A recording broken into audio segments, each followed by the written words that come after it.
Começando então mais um módulo, agora a gente vai falar sobre as estratégias para essa produção de conteúdo que você vai fazer e também os tipos de conteúdo que você pode produzir, sempre pensando, no posicionamento, pensando nos objetivos, no que o seu público-alvo quer, no que o seu público-alvo precisa.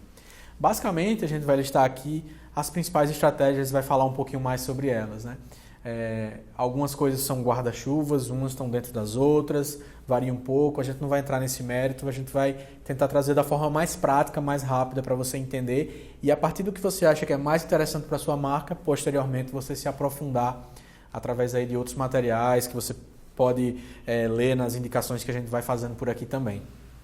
Então a gente vai falar um pouquinho sobre inbound marketing, sobre marketing de conteúdo, o promocional, mídia programática, que a gente vai falar num momento diferente, que a gente vai falar aí também sobre os investimentos, vai falar um pouco mais sobre isso. E aí também vai falar um pouquinho sobre marketing viral, conteúdos que são pautados mais pela ideia de viralizar na internet, O marketing de conteúdo, no geral, eu vejo como a estratégia guarda-chuva. A ideia de que você tem ali debaixo, pode ter, dependendo do volume de conteúdo que a sua marca precisa produzir, do tamanho do seu público, do tamanho do seu mercado, o marketing de conteúdo vai ser o guarda-chuva para outras estratégias que você pode colocar ali embaixo. Mas, no geral, é esse conjunto de ações que você está fazendo em que o conteúdo tem uma função de atingir objetivos de marca, Então, eu gosto muito dessa ideia que a gente vem evoluindo ao longo dos últimos 2 anos, principalmente, em que a gente não tem só uma marca querendo produzir bons conteúdos para conversar com o seu público. E isso é um departamento específico dentro do marketing ou a gente terceiriza isso para uma agência. Mas uma marca que tem conteúdo como uma cultura da empresa também. Porque isso faz com que se mude tudo, se faz com que o conteúdo influencie a inovação da empresa, se faz com que o conteúdo influencie processos de criação de produtos, criação de novos serviços, porque através do relacionamento que eu tenho com o meu público, por causa dos conteúdos que a marca gerou, a gente consegue desenvolver novos serviços, ter um diálogo diferente com o nosso público, ter um ponto de venda diferente, um atendimento diferente na loja e assim por diante. Um exemplo simples, por exemplo, a gente sabe a quantidade de pessoas que se sentem insatisfeitas por entrar numa determinada loja e saber mais sobre o produto do que o próprio vendedor. Acontece muito na área de tecnologia. Então, se a marca começa a produzir conteúdos relacionados a isso, ou seja, aos tipos de produtos que ela vende, aos tipos de computador que ela vende, ela também tem a obrigação de fazer o processo reverso e todo mundo dentro da loja saber de todos os conteúdos que estão sendo produzidos. Então, isso faz com que conteúdo não seja só algo lá na ponta do processo, ele influencie toda a cadeia, de todas as etapas da gestão da marca. Então, o marketing de conteúdo ele entra nesse nível de amplitude dentro do processo. Uma segunda etapa seria a etapa do inbound marketing, em que a gente traz uma série de estratégias para que o público venha até você ao invés de você ir lá até o público. Então, tradicionalmente, se fala sobre o outbound marketing, que é a ideia de você colocar publicidade na televisão, um anúncio no jornal, a mídia programática, em que você vai colocando anúncios no Google para fazer com que, de alguma forma, o público veja a sua marca e aí ele, assim, vá até você. Se ele faz isso, é provável que ele também tenha uma série de descobertas tardias em relação a você, ou seja, só quando ele chegou no ponto de venda, só quando ele chegou no produto final dentro do seu e-commerce, é que ele descobre alguma coisa que ele gosta ou que ele não gosta. A ideia do inbound marketing é fazer a engenharia reversa, é fazer com que você produza conteúdos ricos, algo que é muito interessante para o seu público, e ele chegue através desse conteúdo no seu produto, no seu serviço. Essa fidelização ao conteúdo, a algo que é muito útil para ele, é que faz com que ele seja fiel também à sua marca. É a partir disso que você faz a ideia que se fala no inbound marketing do funil de vendas, que numa primeira etapa tem os desconhecidos, numa segunda etapa tem os leads, que são as oportunidades, como a gente falou, e tem a terceira etapa, que de forma bem resumida, que são os consumidores, os clientes fiéis, que vão te ajudar a construir mais engajamento nesse conteúdo.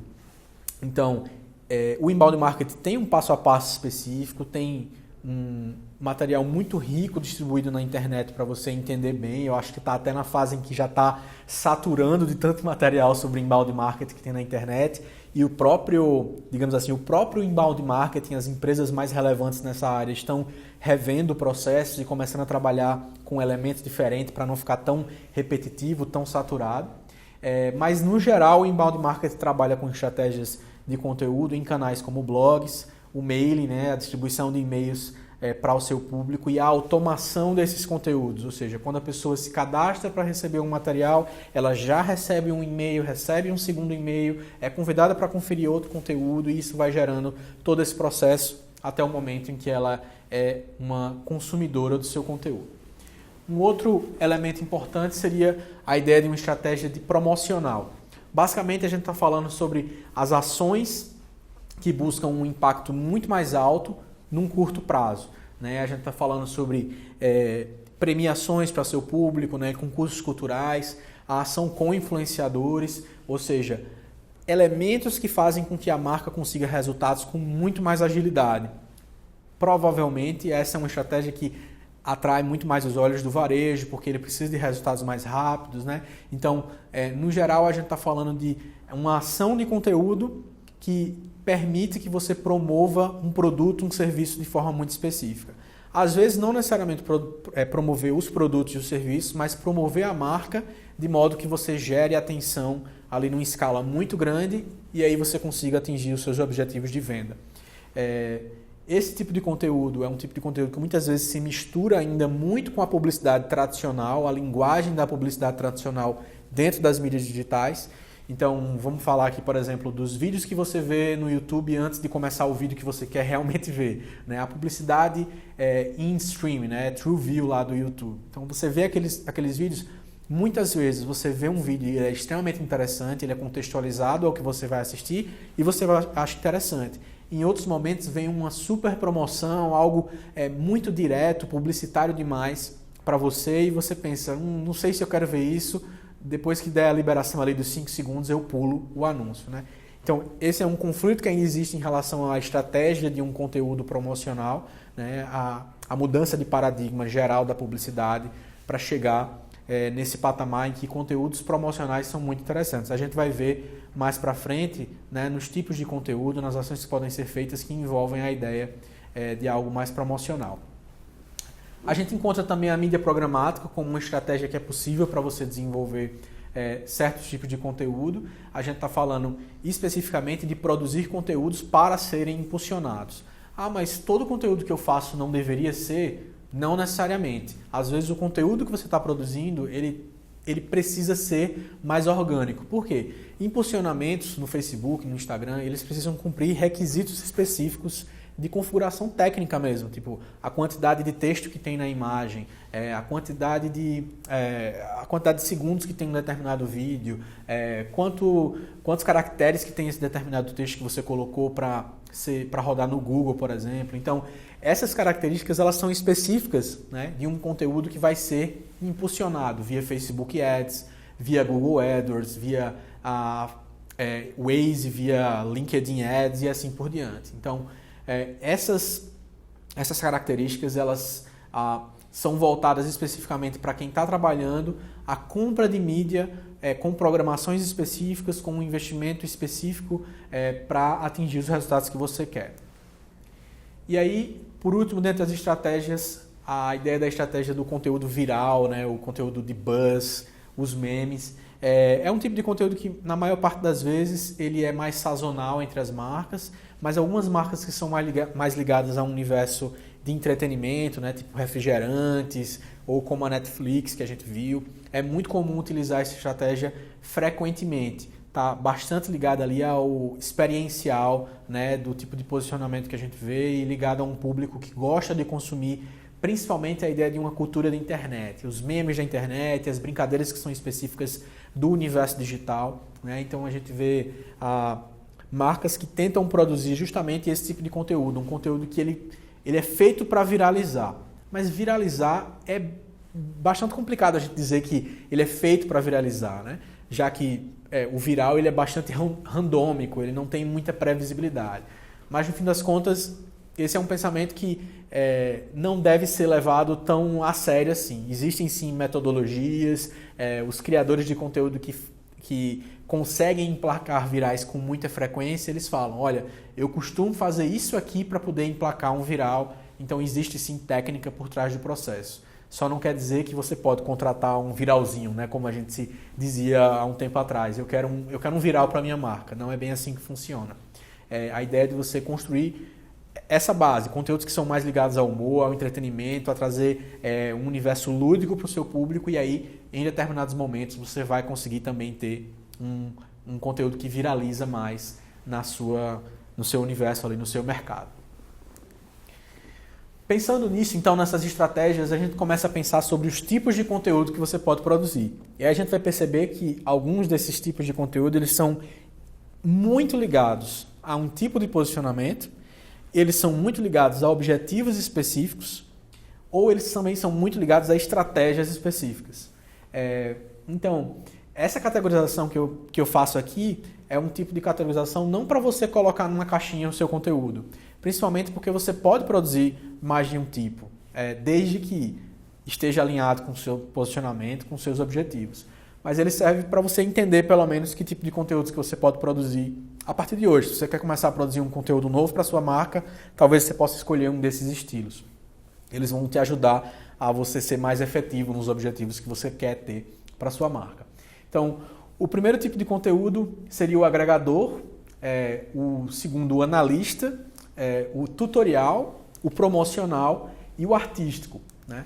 O conteúdo agregador é aquele tipo de curadoria de assuntos que você tem ao redor da sua marca, né? Então, é um tipo de conteúdo que ele está muito mais ligado ao volume de conteúdos que você entrega do que necessariamente a qualidade, o aprofundamento é a palavra mais adequada, o aprofundamento dos conteúdos que você está entregando. O que é que isso quer dizer? Que você entrega um volume alto de posts, que você entrega um volume alto de conteúdos, mas está muito claro para o seu público que você está fazendo isso porque você tem uma curadoria específica na seleção desses conteúdos.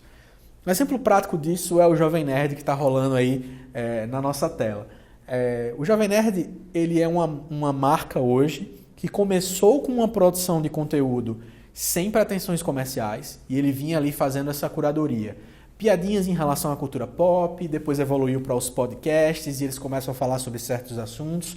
Num determinado momento eles criam uma loja virtual e aí eles também criam outros recursos para ter retorno sobre esse investimento do conteúdo. E nesse momento você começa a perceber que o jogo vira um pouco. Não que eles se banalizaram pelo comercial, mas de que os conteúdos que eles produzem servem diretamente para atingir os objetivos de marca, enquanto ali os objetivos específicos de venda, né? O que é que acontece? Se eles trabalham produtos, camisetas que são sobre cultura pop, canecas sobre cultura pop, luminárias de cultura pop, livros que são relacionados a esse universo, é óbvio que todo o conteúdo que eles precisam produzir para girar todo esse universo comercial é um conteúdo sobre cultura pop. E no fim das contas, quando você assiste um vídeo deles de games, quando você assiste um vídeo deles do Nerd Office, né, a gente deixa aí os links na descrição para você assistir também esses conteúdos, você está vendo eles fazendo uma curadoria do que eles, enquanto criadores de conteúdo, acham que é o mais interessante para você acompanhar. E é muito evidente que, em um determinado momento, uma piada sobre algo que eles gostam muito, uma série que eles gostam muito, ou uma piada que aconteceu no gameplay lá do Nerd Player, isso vira também um produto para você adquirir, né? Assim como aconteceu com os livros que eles foram lançando ao redor dos episódios dos podcasts e assim por diante. Então, esse conteúdo agregador ele tem esse objetivo, trazer para o seu público a percepção de que essa marca, ela gosta disso. Se ela fosse uma pessoa, ela comeria isso, ela assistiria isso, ela ouviria isso e assim por diante. Então, isso faz com que o seu público se identifique e perceba você como alguém que tem algo muito legal para entregar para ele, né? Então, esse é o tipo de conteúdo agregador, que faz uma curadoria de conteúdos e entrega um volume interessante, não necessariamente ligado a um aprofundamento, a mais qualidade, mas uma quantidade relevante de conteúdos. O conteúdo analista, eu trouxe aqui o exemplo do Ricardo Amorim, né, que é considerado pelo LinkedIn como a figura mais influente do LinkedIn no Brasil. um economista, colunista aí da Globo News, que traz no LinkedIn uma série de artigos extremamente aprofundados. O que é que isso quer dizer? Que ele está produzindo um conteúdo em que o público o observa como um analista que tem muita qualidade no que está falando, que tem muita qualidade nos seus textos e assim por diante. Se ele tem aí ele tem mais de 800 mil seguidores no LinkedIn dele. Então quer dizer que 800 mil pessoas acreditam que os artigos que ele está escrevendo são relevantes para eles. Mas ele não escreve um artigo por dia. Ele não escreve vários artigos por dia. Ele escreve um grande artigo, talvez uma vez por semana, talvez 2 vezes por semana. Isso faz com que ele tenha ali um aprofundamento em detrimento da quantidade. E isso faz com que você tenha uma alta fidelização se você conquista seu público. Isso faz com que você consiga ter outras conversas com o seu público, né? É o que acontece, por exemplo, com os podcasts, que são uma mídia mais demorada, em que você ouve por bastante tempo a pessoa ali com você, conversando sobre determinado assunto, seja bem-humorado, seja específico, algo tutorial, o que for, né? Então é um conteúdo que o que importa é a qualidade da informação. O que importa é a robustez, né, de qualidade que está sendo entregue nesse sentido. O Ricardo Amorim é um grande exemplo. A gente tem aí na nossa área, por exemplo, de marketing de conteúdo, de produção de conteúdo, da área da publicidade, o podcast Braincast, que tem uma série de outros podcasts dentro desse universo, o podcast dos administradores, vários outros podcasts que a gente tem no Brasil que gastam bastante tempo conversando com você sobre um determinado assunto, né, sobre um assunto só. Isso faz com que você perceba esses conteúdos como um conteúdo analista. Esse é um tipo de estratégia que você pode usar. Agora, ele é bastante específico, bastante trabalhoso. Em muitos dos casos é ligado a essa esfera do marketing mais pessoal, como é o caso aqui do Ricardo Amorim, e que faz com que você desenvolva mais essa percepção que o público tem sobre você ou sobre a sua marca. Em terceiro lugar, o conteúdo tutorial. Eu trouxe aqui o exemplo da Gatorade, que lançou um conteúdo nos últimos meses, em que no canal do YouTube deles eles davam dicas de como você correr certas distâncias. A ideia era fazer uma série de vídeos ensinando as pessoas a desenvolverem o hábito de correr. Eles fizeram um vídeo explicando como que você corre 5 km, outro vídeo como que você corre 10 km, depois outro de 20 km, depois até o que você corre uma maratona. Basicamente, eles ensinam você a dar os passos para você conseguir atingir essa meta, né? Então, é uma das maiores tendências do conteúdo digital hoje, você resolver problemas diretamente, você ter um posicionamento funcional com o seu conteúdo, em que você ensina as pessoas a alguma coisa. Infelizmente, eu falei um pouco sobre isso quando eu falei sobre o inbound marketing, está um pouco saturado a ideia de que uma marca pode ensinar o tempo todo alguém a fazer alguma coisa. Eu não acho que é bem assim. Eu acho que tem que estar muito alinhado com o posicionamento da marca, que ela pode ensinar, que ela tem algo a ensinar, porque vai ser útil para ela se conectar com o seu público, transmitir esse conhecimento. Para algumas marcas, como é o caso da Gatorade, como vai ser o caso de uma marca, por exemplo, de um produto de gastronomia que pode te ensinar uma receita e assim por diante, ela está resolvendo problemas específicos, ela está se conectando com você, transmitindo conhecimento. Isso mexe com o universo da autoridade, ou seja, você demonstra ter autoridade sobre isso, e esse tipo de conteúdo ele tem um alto poder de indexação, porque as pessoas estão o tempo todo buscando no Google, no YouTube, como fazer tal coisa. O como fazer, né, é uma expressão muito utilizada nas buscas, e isso faz com que você tenha que... se você está com esse posicionamento, ou seja, um posicionamento funcional de resolver problemas, é interessante que você trabalhe conteúdos tutoriais com qualidade. Não vale a pena fazer isso esporadicamente. Isso tem que ser com consistência, tem que ser com frequência para você mostrar que de fato você tem autoridade no assunto, vale a pena se fidelizar e isso vai gerar mais resultados para a sua marca. Em quarto lugar, o conteúdo promocional. Aqui bastante ligado à estratégia promocional, obviamente, bastante ligado às ideias mais de um posicionamento mais simbólico ou mais experiencial, e principalmente ligado ao varejo. A gente está falando de um tipo de conteúdo que vai fazer muito uso de mídia programática, mas que também vai trabalhar bastante o sentido de comunidade, ou seja, promoções em que as pessoas marcam umas às outras, o sentido de comunidade em relação aos influenciadores que são fortes nisso. Eu trouxe aqui o exemplo de um caso bem recente, o Submarino, né, a loja online Submarino, trabalha com bastante frequência conteúdos promocionais com influenciadores. De que tipo? Esse caso aqui, o Tutorial, né, que foi o canal do Totoro, que é um ator lá da Porta dos Fundos, ele lançou um canal recente de games, e eles fizeram a Taça Submarino no canal do Totoro, em que eles fizeram uma disputa com vários influenciadores, alguns atores da Porta dos Fundos, alguns youtubers de gameplay, basicamente disputando ali um prêmio que o Submarino estava dando. Então, um conteúdo promocional, não diretamente ligado a resultados imediatos de compra de um produto. Obviamente, você pode colocar na descrição ali o link dos produtos que o Submarino está dando de prêmios, mas no fim das contas o Submarino está mais trabalhando ali o branding, enquanto uma marca que apoia o canal, uma marca que apoia os influenciadores, que é ligada à diversão, ligada a essa experiência, esse momento mais lúdico. Então, é importante você ter em mente isso, que esses conteúdos promocionais, eles têm ganchos específicos que precisam ser trabalhados, eles têm conexões com a comunidade que precisam ser feitas, e muitas vezes é um conteúdo promocional, mas ele é de longo prazo também. Então, às vezes você vai trabalhar com um influenciador, não para uma ação isolada, mas para várias ações contínuas promocionais, né, de um conteúdo que o influenciador está fazendo e que dentro dele tem alguma promoção específica sua. Isso faz com que você possa desenvolver algo bem interessante e atingir seus objetivos, obviamente ligados a esse tipo de posicionamento. Em último lugar, o conteúdo artístico ou de storytelling. Esse é o conteúdo que eu diria que ele é o mais livre, mais aberto em relação às amarras, porque quando a gente fala de um conteúdo artístico, a gente está falando de infinitas possibilidades, né?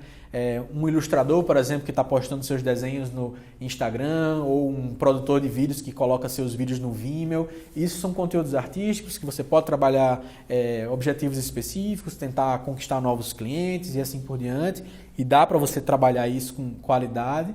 Mas quando a gente fala mais especificamente de marcas, não necessariamente de marcas pessoais, né, mas de pessoas jurídicas na história, a gente está falando de transmitir os valores da marca através de narrativas que têm a ver com o que a marca acredita, com o que a marca é, né? Então a gente conhece aí, por exemplo, o caso da Natura, que há bastante tempo investe num conteúdo ligado à música, né? Eles têm o selo Natura Musical, que produz bandas no sentido de investe diretamente em bandas que tem a ver com a marca, né, que passam pela seleção, que são votadas pelo público da marca e assim por diante. Então hoje eles têm que virou, além de um selo, virou um canal de conteúdo específico que é postado no YouTube, no Facebook, em que as marcas que têm a ver com a ideia do Natura Musical compartilham conteúdos, contam novidades sobre os seus CDs e assim por diante. Um outro exemplo desse universo, ainda aí nessa ideia de uma marca que tem a ver com a música, é a marca Farm, de roupas femininas, que começou tendo uma rádio que se popularizou muito com o público feminino. Você entrava no site, tinha uma rádio excelente por lá. Aos poucos eles começaram a evoluir nisso e recentemente eles produzem uma banda própria. Eles têm uma banda que é criada pela própria marca e que gira em festivais, que faz shows e assim por diante, e que é totalmente endossada pela marca.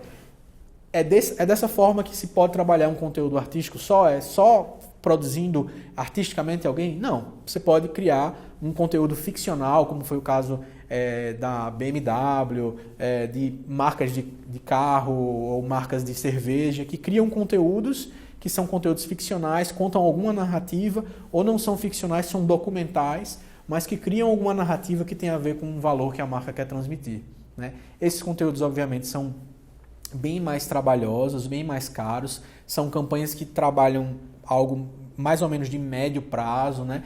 Justamente pelo custo que se envolve, mas não quer dizer que você precise só fazer algo nesse porte de marcas multinacionais, como eu citei aqui. Você pode fazer algo no seu universo, e é muito legal a dica de você trabalhar com influenciadores, trabalhar com parceiros que podem produzir isso com você. Então, basicamente, essas são as estratégias que você pode escolher trabalhar, aliado aos tipos de conteúdo.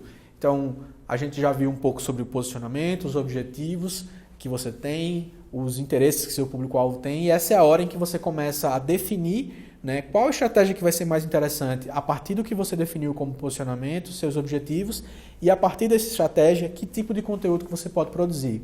O que a gente vai fazer daqui para frente é no próximo módulo já ver, a partir das estratégias, quais os canais que são mais interessantes para essas estratégias, porque muitas vezes a decisão entre o canal e o tipo de conteúdo ela não é tão separada, ela é muito rápida, você já sabe que para esse tipo de conteúdo você precisa estar em tal canal. Então a gente vai ver como que a gente define esses canais e nesse próximo módulo a gente também vai ver, afinal de contas, como eu defino com a minha estratégia. A gente vai ver um mapinha que te ajuda a definir esses passos para você poder tomar a decisão certa.